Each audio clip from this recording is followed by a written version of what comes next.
बंगाल में हफ्ते भर से जो चल रहा है वो हर किसी ने देखा, लेकिन सवाल ये है कि क्या ममता बनर्जी हिंदुओं की लाशें बिछाकर प्रधानमंत्री बनने का सपना देख रही हैं? क्योंकि एक शब्द अस्तित्व में आया है, मुस्लिम एरिया। क्या आप जानते हैं कि मुस्लिम एरिया क्या होता है? शायद नहीं जानते होंगे, क्योंकि ऐसा कोई एरिया होता ही नहीं। लेकिन धर्मनिरपेक्ष कहे जाने वाले देश में अगर ऐसे शब्द का इस्तेमाल हो रहा है तो समझ लीजिए राजनीति किस कदर तुष्टीकरण की तरफ जा रही है। इस शब्द का इस्तेमाल किया है बंगाल की मुख्यमंत्री ममता बनर्जी ने। ममता बनर्जी ने बंगाल में हुई हिंसा के लिए सीधे तौर पर हिंदुओं को जिम्मेदार ठहराया और कहा कि रमजान के पाक महीने में हिंदुओं को मुस्लिमों की रक्षा करनी चाहिए। भले ही इस देश का डरा हुआ मुसलमान हिंदुओं पर पत्थर फेंके, उनके घरों में आग लगाए, उनकी दुकानों को, उनके घरों को लूट कर ले जाए, उनके घरों में बमों से हमला करे और भले ही एक दो की हत्या भी क्यों ना हो जाए, लेकिन हिंदुओं को मुसलमानों की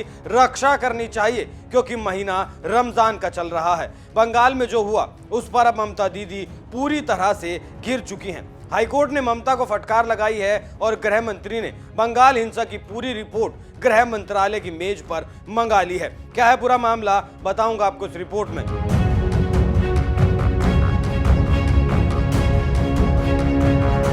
ये देखिए मुस्लिम लोग कैसे मारा है, ऑफिसर का हम लोग का हिंदू भाई धर के लेके आ रहा है।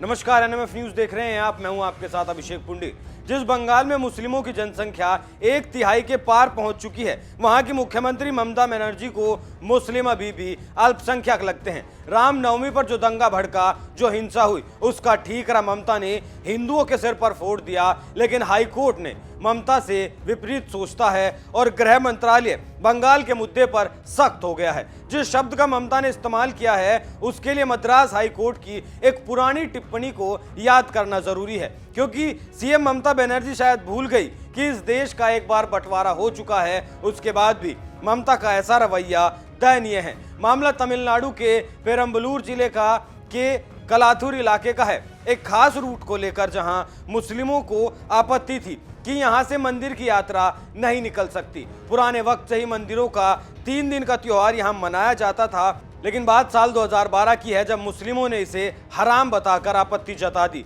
तब मामला कोर्ट पहुंचा और कोर्ट ने माना कि 2011 तक यहां शोभा यात्रा निकाली जाती थी और किसी को तब तक कोई आपत्ति नहीं थी, तो ये जारी रहेगी। मद्रास हाईकोर्ट ने तब कहा था कि हर सड़क और गली तक आम जनता की पहुंच होनी चाहिए, चाहे वहां किसी भी धर्म और जाति के लोग रहते हों।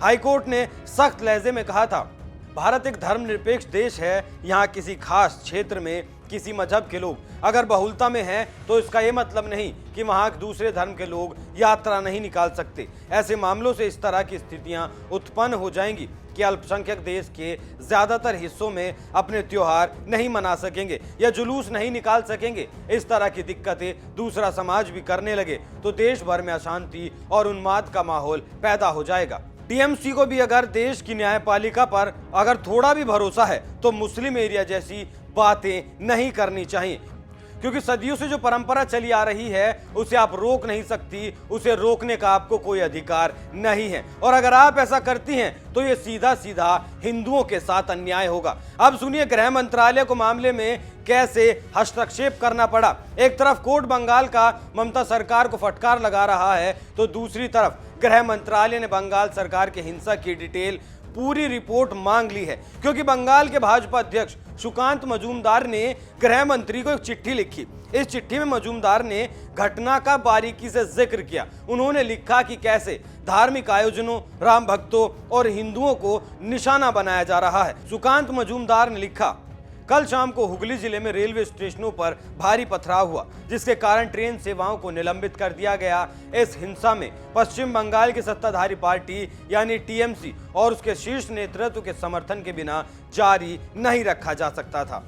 मतलब सुकांत मजूमदार ने सीधे तौर पर मामला सरकार को हिंसा के लिए जिम्मेदार ठहरा दिया है। साथ ये भी बता दूं कि हिंसा वाले क्षेत्र के स्थानीय लोगों का कहना था कि अगर प्रशासन चाहे तो 2 घंटे में दंगे को खत्म कर सकता है, लेकिन वो नहीं कर रहा। हालात सामान्य कर सकता था वहां प्रशासन, लेकिन नहीं कर पाया। आगे सुकांत मजूमदार ने लिखा है, सबसे दुर्भाग्यपूर्ण हिस्सा वर्तमान डीजीपी मनोज मालवीय के नेतृत्व में पुलिस की भूमिका को लेकर है, जो अपनी रीढ़ और निष्पक्षता पूरी तरह खो चुकी है। सामान्य लोगों, विशेष रूप से प्रभावित हिंदुओं के जीवन और संपत्ति की रक्षा करने के बजाय ये अल्पसंख्यक समुदाय के वास्तविक अपराध और अपराधियों को लेकर आंख मूंद रहे हैं। अपनी चिट्ठी में मजूमदार ने आगे लिखा कि असली दोषियों को लेकर सीसीटीवी फुटेज और वीडियो पहले ही सामने आ चुके हैं, उन्हें आसानी से पहचाना जा सकता है। हालांकि केवल मुख्यमंत्री को खुश करने के लिए ये सब किया जा रहा है, जो अल्पसंख्यक वोट बैंक के लिए अपराधियों और राष्ट्र विरोधी ताकतों का खुलेआम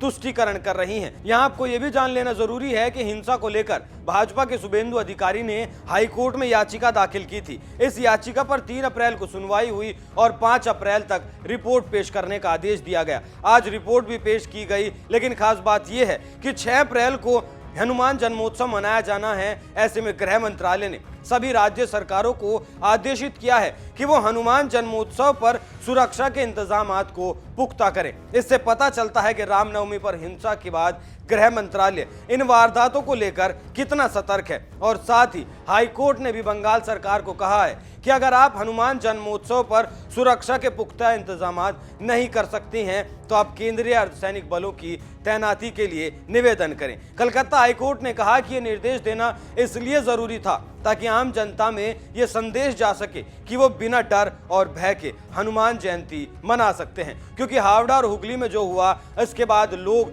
डर के साए में हैं, भय के साए में हैं और मामला ये हिंसा अभी तक पूरी तरह से नहीं थमी है। कहीं ना कहीं अभी भी छिटपुट हिंसा चल रही है। ऐसे में ममता सरकार को जनता को आश्वस्त करना होगा, जिससे वो एक बार फिर से ये दलील ना दे सके कि मुस्लिम एरिया में शोभा यात्रा नहीं लेकर जानी चाहिए थी और एक बार फिर मुस्लिम एरिया वाली दलील ना पेश की जाए। आप इस खबर पर क्या राय रखते हैं, हमें कमेंट करके जरूर बताएं। नमस्कार। रैली का सही तरीके से इजाजत था। कल जब टीएमसी का प्रवक्ता ने बताया जो रैली का अब क्यों रामनवमी का रैली, कल दशमी था, क्यों रामनवमी का रैली हो रहा है, मैं ट्वीट करके जो परमिशन लेटर वो सार्वजनिक रूप से ला दिया। आपको मालूम है ये सीधा सीधा गलत बात, झूठा बात बोल रहा है। ये तुष्टीकरण का राजनीति चल रहा है। हावड़ा में 2 दिन तक इतना हादसा हुआ, इतना डैमेज किया, इतना पीटपाट किया, लोग को इंजर्ड किया। अभी भी पंचशील अपार्टमेंट से लेकर कुछ अपार्टमेंट में हुआ लाइक कारफू का सिचुएशन है। हाई राइज से फ्लैट से लोग उतारने का मौका भी नहीं है और घुसने भी नहीं दे रहा है। वहाँ पुलिस ने 2 दिन तक साइलेंस था। ये लोग वहाँ सिद्धिनाथ गुप्ता को भेजा और उनको मनोज वर्मा को भेजी ममता जी, और क्लियर इंस्ट्रक्शन तुम खामोश रहो, गुंडा के ऊपर लाठी मत चलाओ। मेरा वोट सब चला गया सागरदिघी में, ये वोट को मुझे वापस लाना पड़ेगा, इसलिए मत मारो, वो लोग को मारने दो। ममता जी ने खुद अगले दिन हावड़ा का जो हादसा के बाद उन्होंने बताई जो बिफिटिंग रिप्लाई होगा, befitting reply next day Friday हुआ है।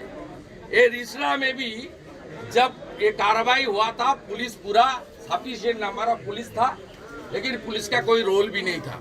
आंसू गैस भी नहीं छोड़ा, लाठीचार्ज भी नहीं किया, जान माल को रक्षा करने के लिए कुछ काम भी नहीं किया।